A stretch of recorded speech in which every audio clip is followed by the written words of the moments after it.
পাড়ায় ভর্তা মেখে ভাত খাওয়া যে এত মজা, না খেলে বুঝতে পারবেন না। আমি তো খেয়ে আমি পুরোই পাগল হয়ে গেছিলাম। আসলে এরকম খাওয়া সবসময় হয় না, গরম ভাতের সাথে ভর্তা এত মজা বলার বাইরে, খেয়ে দেখতে পারেন। তো আসসালামু আলাইকুম, সবাই কেমন আছেন? আশা করি সবাই ভালো আছেন। আলহামদুলিল্লাহ আমরা অনেক ভালো আছি। তো অনেক দিন পরে ব্লগ নিয়ে চলে আসলাম। তো আজকে আমি কী রান্না করতেছি তা নিয়ে আজকে একটা ব্লগ করতেছি ছোটোখাটো। তো এখানে কই মাছ আর কই মাছ দিয়ে ভর্তা করব, কিছু মাছ রান্না করব। তো কই মাছগুলো আমার ভাইয়া আনছিল দেশ থেকে, আমার মা আমার জন্য পাঠাইছে অনেকগুলো মাছ। আসলে ভিডিও করা হয় না, এ কারণে কিছুই ভিডিও করতে পারি না, মানে ভালো লাগে না, কেমন জানি লাগে ভিডিও করতে। তো আমার বাবা মা সবাই মানে আমার জন্য এই মাছগুলো পাঠাইছে। তো আমার ভাই নিয়ে আসছিলো, আর আগের তরকারি ছিল কিছু, এই তরকারিগুলো গরম করে নিতেছি। তো মাছের মাথা, মাছ দিয়ে ডাটা দিয়ে, আলু মশারের ডাল দিয়ে এগুলো রান্না করা হয়েছিল গেছে কাল। তো এগুলো গরম করে নিতেছি।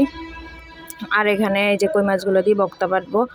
তো মাছ অনেকগুলো আনা হয়েছিল বাড়ি থেকে, তো মনে হয় 15-20 কেজির মতো মাছ আনা হয়েছিল। আসলে বিশ্বাস করবেন না, না দেখলে বিশ্বাস করবেন না। আসলে আমি এত পাগল হয়ে গেছিলাম, ভিডিও করার সময় পাই না, এই কারণে ভিডিও করতে পারি নাই।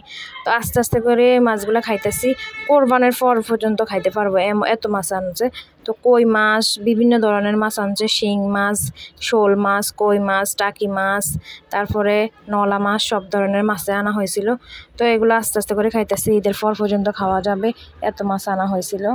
বাড়ি থেকে আনা মাছগুলো আমার ডেইলি রান্না করা হইতেছে। এখন আমার বাজার করা লাগতেছে না, মাছ বাড়তি কোনো মাছ রান্না বাজার থেকে মানে আনা হইতেছে না, সব মাছ বাড়ি থেকে আনা হয়েছিল, এগুলোই খাওয়া দাওয়া হইতেছে।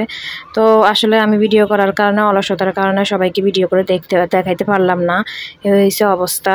তো আমি অনেক দিন থেকে ভিডিও করি না, এই কারণে সবাই দেখাইতে পারলাম না কতগুলো মাছ আনা হয়েছে। আমার পুরো ফ্রিজ ভর্তি হয়ে গেছে, আর মাছ কিনা লাগবে না, যত সম্ভব এতটুকুই বলতে পারি।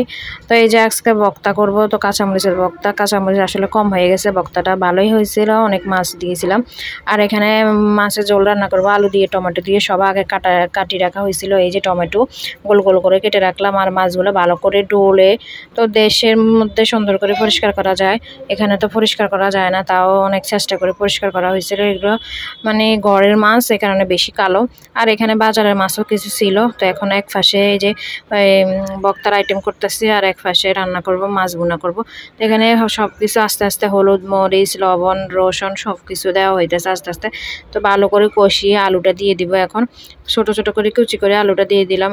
এরকম বেশিরভাগ রান্না হয় না, আজকে হঠাৎ করে ভাবলাম প্রতিদিন একরকম ভুনা করলে টমেটো দিয়ে ভালো লাগে না, একটু আলু দিয়ে আজকে। তো এই কারণে আজকে একটু আলু দেওয়া হয়েছিল। তো আলুটা ভালো করে কিছুক্ষণ কষিয়ে নিলাম। কষিয়ে নেওয়ার পরে মাছগুলো কষিয়ে নিলাম। ভাজি করা মাছগুলো দিয়ে রান্না করলে আমার মনে হয় চোবা চোবা লাগে, কেমন জানি ভালো লাগে না, তাই আমি মাছ কষিয়ে রান্না করি। আর দেশি মাছ এভাবে কষিয়ে রান্না করতে, তাজা মাছ আমার খুবই ভালো লাগে, খাইতেও অনেক ভালো লাগে। কার থেকে কেমন লাগে অবশ্যই কমেন্ট করে জানাবেন, আমার তো অনেক ভালো লাগে এভাবে রান্না করতে। আর এখানে আমি ভর্তার আইটেম মানে পাটাটা ভালো করে সাবানের গুঁড়ো দিয়ে ধুয়ে নিয়েছিলাম। আর এখানে এই যে মাছটা কষানো হয়ে গেছে ভালো করে, দেখেন হলুদ মরিচ সব ঢুকে গেছে মাছের মধ্যে ঠিক মতোই, মাছের কালারটাও চলে আসলো।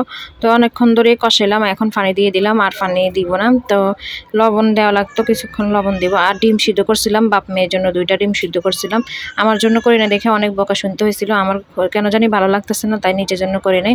তো বাপ মেয়ের জন্য করছিলাম। আর এই যে মাছগুলো বাটতে নিলাম, কাটা সহকারে মুচমুচে করে ভাজলাম, তাই কাটা সহকারে, বেশিরভাগ কাটা সহকারে বেশি বেটে নিলাম। আর অনেক মজা হয়েছিল। আমি গরম গরম ভাত দিয়ে এখানে ভর্তা বাটতেছি, আর ভর্তা বাটা শেষ হয়েছে, এখন আমি গরম ভাত দিয়ে আমি খাওয়া দাওয়া শুরু করে দিছি। এত ভাল লাগছিল ভর্তাটা, মানে বলার বাহিরে অনেক ভাল লাগছিল। কে কেমন করে ভর্তা বাটা খান অবশ্যই জানাবেন। আর এখানে এই যে খাওয়া দাওয়া শুরু করে দিলাম, নামাজ পড়লাম, গোসল করলাম, সব কিছু করা শেষ হয়েছে, ঘর দুয়ার ঝাড়ু দিয়ে তারপরে খাওয়া দাওয়া শুরু করতেছি। এখন 3টা বাজে। তো এখানে এই যে আমি তো পাগল হয়ে গেছি খাওয়ার জন্য ভর্তা দিয়ে ভাত। আর এখানে এই যে ডিম সিদ্ধ হয়েছে, মেয়ে ডিম খাওয়ার জন্য আগে আগে বেশ হয়ে গেছে, আমি ভর্তা দিয়ে ভাত খাওয়া শুরু করে দিয়েছি। তো আজকের ভিডিও এই পর্যন্তই। সবাই ভিডিওটা ভালো লাগলে অবশ্যই একটা শেয়ার করে দিবেন, লাইক করবেন, অবশ্যই পাশে থাকবেন। আসসালামু আলাইকুম, আল্লাহ হাফেজ সবাইকে।